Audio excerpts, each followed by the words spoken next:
પુરાણ છે એનું નામ છે ભવિષ્ય પુરાણ. એનું મંગલાચરણમાં પ્રવેશ કરીએ.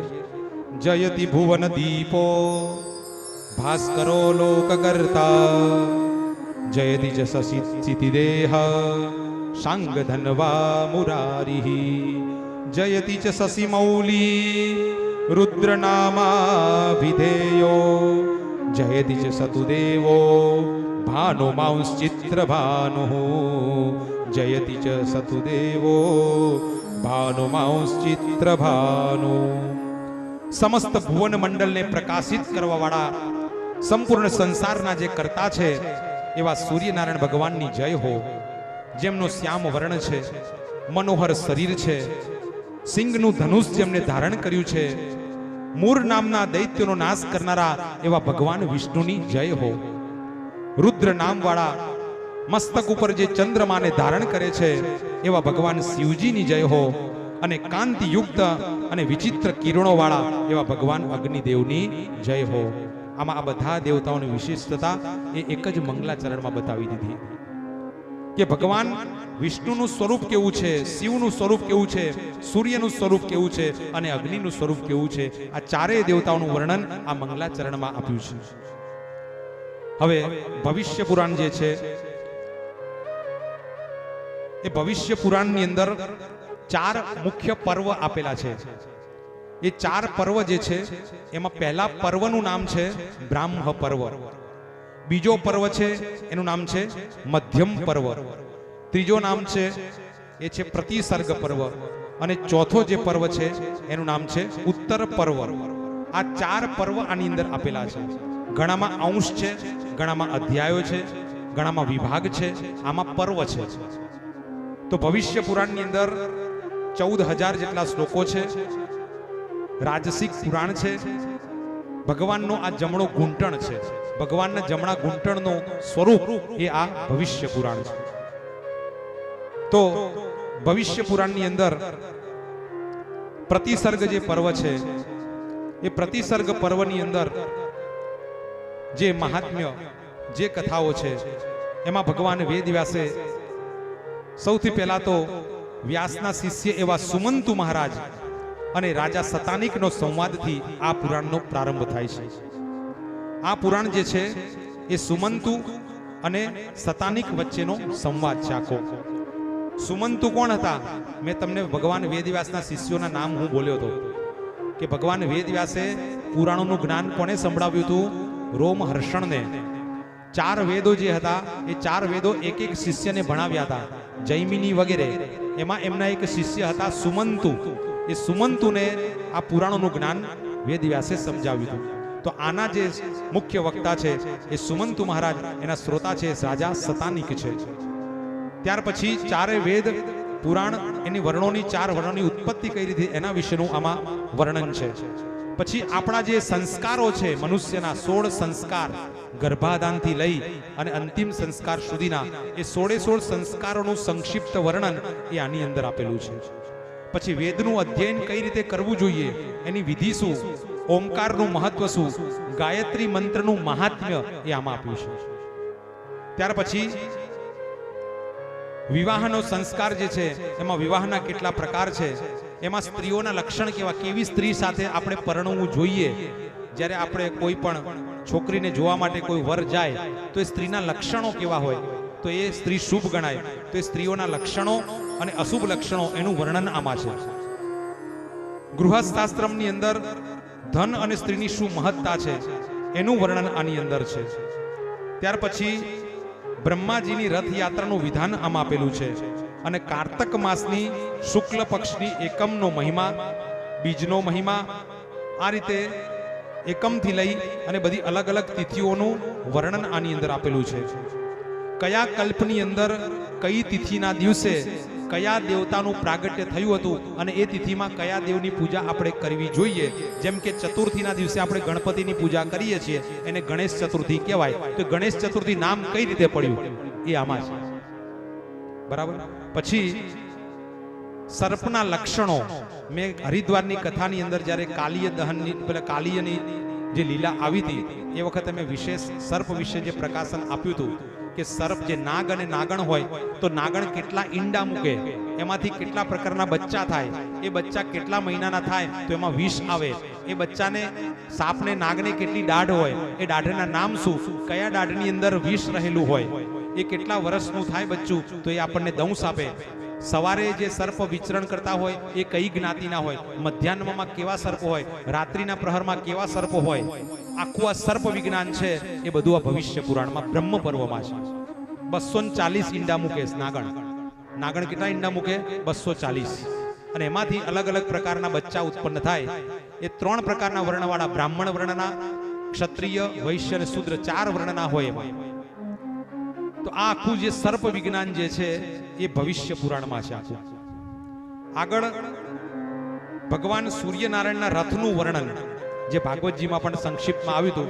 પણ સૂર્યનો રથ કેટલો લાંબો છે, સૂર્યના રથના 7 અશ્વ છે, એક ચક્ર છે, એ કેટલો લાંબો છે, કેટલો પહોળો છે, એમાં કોણ કોણ હોય, સૂર્યનારાયણની સાથે કયા કયા ગંધર્વો, કયા ઋષિઓ, કયા દેવતાઓ રથની સાથે સાથે ચાલે, દર મહિને સૂર્યના નામ બદલાય, એવા 12 આદિત્ય એટલે 12 આદિત્ય, એનું વર્ણન આમાં છે.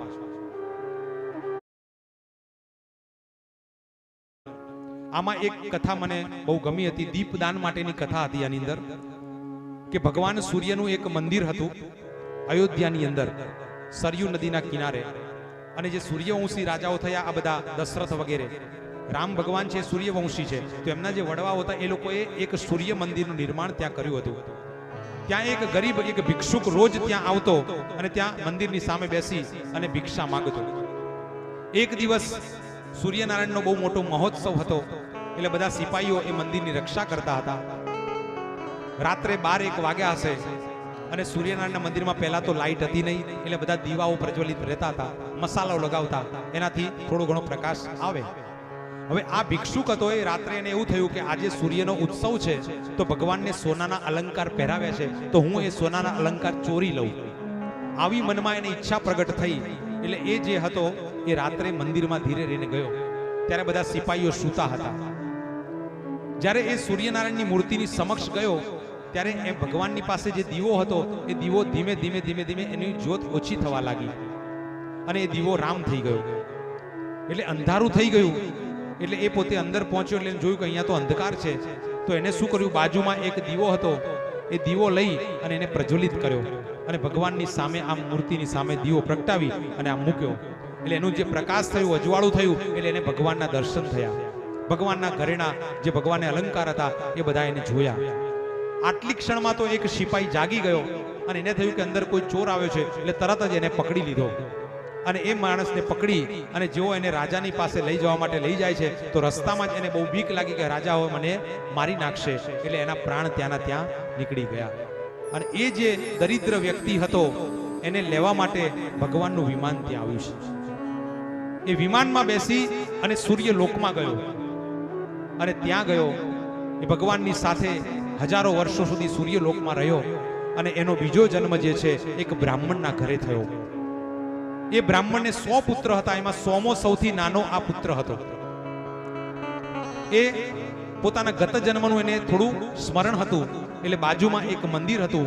એ મંદિરમાં જે અખંડ જ્યોત જે ઝળકતી હોય, અખંડ દીવો જે પ્રજ્વલિત થતો હોય એનું આ ધ્યાન રાખતો. એમાં ઘી પૂરે, દિવેટ બદલે, આ બધું આ કરતો.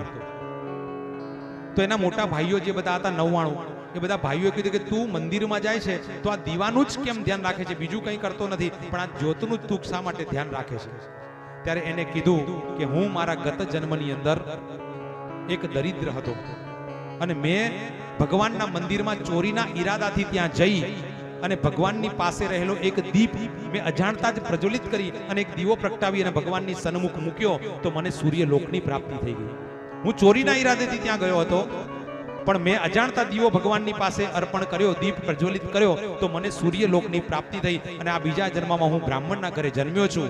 તો આ લોકમાં જો હું ભગવાનને દીપ અર્પણ નહીં કરું તો આવતા જન્મમાં હું અધમ યોનિમાં જન્મીશ. તો આ દીપદાનનું ફળ કેટલું છે તમે વિચારો. તો એ દીપદાનનું જે ફળ છે એ દીપદાનનું ફળ એ આની અંદર બતાવાયું છે. તો ભગવાનના મંદિરમાં પણ આપણે પણ દીપ પ્રજ્વલિત કરીને અર્પણ કરતા હોઈએ તો આપણને પણ ભગવત તત્વની પ્રાપ્તિ થાય છે. ત્યાર પછી ભગવાન સૂર્યની ઉપાસના સૂર્યને કયા ફૂલથી પૂજા કરવી જોઈએ, આખું સૂર્ય પૂજાનું જે મહત્વ છે ને ભવિષ્ય પુરાણમાં આપ્યું છે. સૂર્યનારાયણનું મંદિર હોય એમાં તમે સાફ સફાઈ કરો, ભગવાનની પાસે બુહારીજીની સેવા, કલર કામ, રંગાવવું, તો એનાથી તમને શું ફળ મળે એનું આખું લક્ષણ એના જે છે આખું આમાં છે.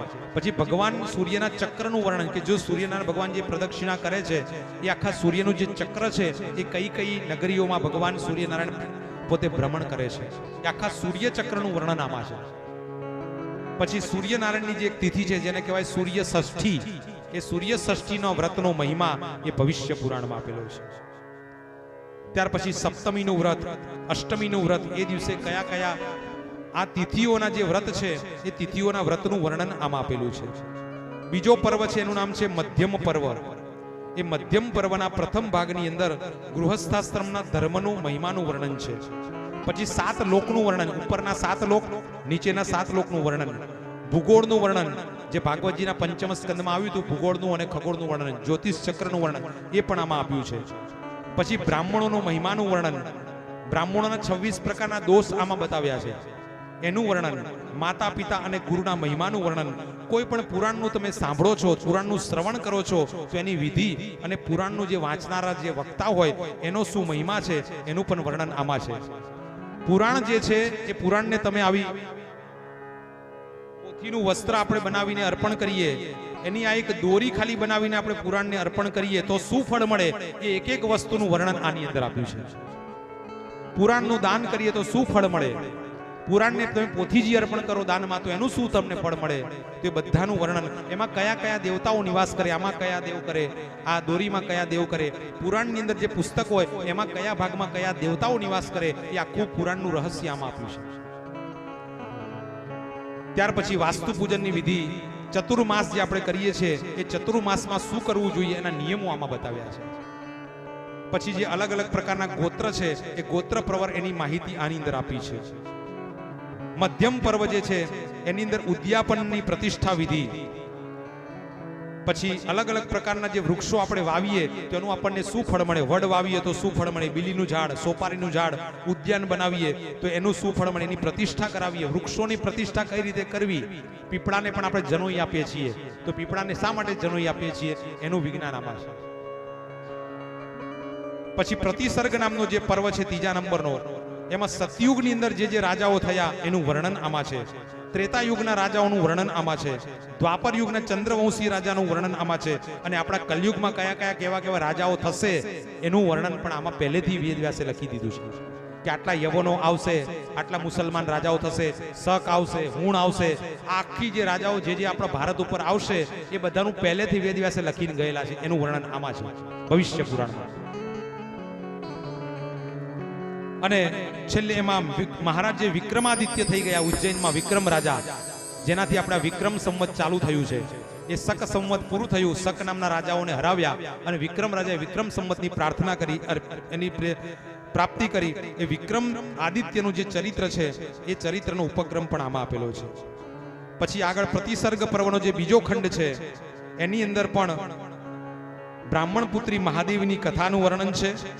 પછી સાધનામાં આપણા મનોયોગનું વર્ણન, જ્યારે આપણે કોઈ સાધના કરવા બેસીએ તો આપણા મનની કેવી કેવી સ્થિતિ હોય એનું આખું વર્ણન આમાં છે. સત્યનારાયણ ભગવાનની વ્રતની કથા એ આની અંદર આપી છે. ભગવાન સત્યનારાયણના વ્રતની કથા એ ભવિષ્ય પુરાણમાં 6 અધ્યાયની છે. આપણે જે કથા કરીએ છીએ એ 5 અધ્યાયની કથા એ સ્કંદ પુરાણમાં છે, અને આ ભવિષ્ય પુરાણમાં સત્યનારાયણ ભગવાનની જે કથા છે એ 6 અધ્યાય વાળી છે. તો આમાં પણ સત્યનારાયણની કથા આવે છે. ત્યાર પછી પાણીનીનું, મહર્ષિ પાણીનીનું વૃત્તાંત, બોપદેવ નામના જે થઈ ગયા વિદ્વાન એમનું ચરિત્રનો પ્રસંગ અને ભાગવતજીનું મહાત્મ્ય એ પણ આમાં આપેલું છે. પછી આપણે જે દુર્ગા સપ્તશતી ચંડીપાઠ જે આપણે કરીએ છીએ એનું મહાત્મ્ય અને ચંડીપાઠનું વર્ણન આમાં પણ આપેલું છે. પ્રતિસર્ગનો ત્રીજો ખંડ છે, એમાં રાજા સાલીવાહન અને ઈસા મસીહની કથા. ક્રિશ્ચનોના ઈષ્ટ કોણ છે? ઈસા મસીહ, જેની એ પૂજા કરે છે. એ ઈસા મસીહની કથા ભવિષ્ય પુરાણમાં આપી છે. ક્રિશ્ચનોના રાજા ભોજની કથા, મહામદની કથા, આ બધા રાજાઓ જે થશે એ આપણને ભવિષ્યમાં વેદવ્યાસ લખી ગયા કે ભાઈ આવા આવા રાજાઓ થશે. પ્રતિસર્ગ પર્વ છે એમાં કલિયુગની અંદર ઉત્પન્ન થનારા આંધ્રવંશીય રાજાઓનું વર્ણન, પછી રાજપૂત રાજાઓ કયા કયા થશે, દિલ્હી નગરની અંદર કયા કયા રાજાઓ આવશે, એનો આખો ઇતિહાસ આમાં છે. બ્રાહ્મણોની ઉત્પત્તિના પ્રસંગમાં શુક્લ વંશ અને એના આગળ થનારા ક્ષત્રિય વંશનું વર્ણન એ આમાં છે. દિલ્હી નગર પર પઠાણોનું શાસન થશે, તૈમુર લંગનો ઉત્પાદ થશે. આ પઠાણોનું શાસન થશે ભવિષ્ય પુરાણમાં વેદવ્યાસ પહેલેથી લખી ગયા હતા કે દિલ્હી ઉપર પઠાણો પણ આવશે અને એ પણ શાસન કરશે. યવનો આવશે, મુસલમાન રાજાઓ આવશે, આ બધા દિલ્હી ઉપર શાસન કરશે. એ દિલ્હીનું આખું વર્ણન આમાં આપ્યું છે. તમે વિચારો, હજારો વર્ષો પહેલા વેદવ્યાસ લખી ગયા. પછી આચાર્યો જે છે એમાં મધ્વાચાર્ય, શ્રીધર સ્વામી, વિષ્ણુ સ્વામી, નિંબકાચાર્ય, આ બધાનો જન્મ થશે પૃથ્વી ઉપર, એનું આખું વર્ણન આની અંદર આપ્યું છે. પછી અકબરનું વર્ણન, તમે વિચારો, મુસલમાની રાજાઓનું વર્ણન આમાં છે. અકબર છે, હુમાયુ છે, આ બધા મુગલ શાસકોનું વર્ણન આમાં છે. પછી આપણા જે તુલસીદાસજી થયા, સુરદાસ થયા, મીરાબાઈ થયા, આ બધાનું. પછી બિરબલનું વર્ણન આમાં આવે છે. બિરબલ અયોધ્યાની અંદર વૈવસ્વતનું પ્રતિષ્ઠિત થશે અને અયોધ્યામાં કયા કયા રાજાઓ થશે એનું વર્ણન પણ આમાં છે. ઉત્તર પર્વની અંદર મહારાજ યુધિષ્ઠિરની પાસે વ્યાસ વગેરે જ્યારે મહર્ષિઓ ગયા ત્યારે યુધિષ્ઠિર વગેરેને તેમને ઉપદેશ આપ્યો, એનું વર્ણન છે. ભુવન કોષનું વર્ણન છે. વિષ્ણુ અને વિષ્ણુ, નારદજી અને વિષ્ણુની માયાના દર્શન જે થયા હતા એનું વર્ણન છે. સંસારની અંદર કયા કયા દોષો રહેલા છે એ સંસારના દોષોનું વર્ણન આમાં છે.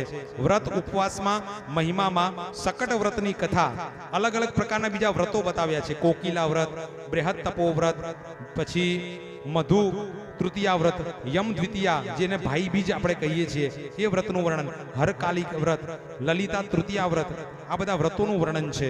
પછી ચૈત્ર મહિનો, ભાદરવો મહિનો અને માઘ મહિનાના શુક્લ પક્ષની તૃતીયાના દિવસે કયું વ્રત કરવું એનું વર્ણન પણ આમાં છે. બધી અલગ અલગ તિથિઓના અલગ અલગ વર્ણનો આની અંદર આપ્યા છે. અને છેલ્લે મરણને આસન્ન થયેલો જે વ્યક્તિ હોય, મૃત્યુથી પહેલા એને શું કરવું જોઈએ, કે જેનું મૃત્યુ નજીક આવ્યું છે એ વ્યક્તિએ શું કરવું જોઈએ એના વિશેનું વર્ણન આમાં છે. દીપદાનનો મહિમા, એ મેં જેમને જે કીધું દીવાનું દાન કરીએ મંદિરમાં તો એનો મહિમાનું વર્ણન પણ આમાં આપેલું છે. વૃષોત્સર્ગ, કોઈ મનુષ્ય અવિવાહિત જ્યારે મરી જાય ત્યારે આપણે નીલ પરણાવીએ છીએ, એને વૃષોત્સર્ગ કહેવાય. નીલ પરણાવવાનો વિધિ, એ વૃષોત્સર્ગનો મહિમા આમાં આપ્યો છે. અલગ અલગ પ્રકારની શાંતિ આમાં બતાવી, વિનાયક શાંતિ, મહાશાંતિ, નક્ષત્રાચન વિધિ, રત્ન ધેનુનું દાન, સુવર્ણ ધેનુ, અલગ અલગ પ્રકારની ધેનુઓના દાનનું મહત્વ આમાં આપ્યું છે. અને આ રીતે ભવિષ્ય પુરાણનો આ જે 4 ભાગ છે એ અહીંયા પૂર્ણ થાય છે. આના પછીનું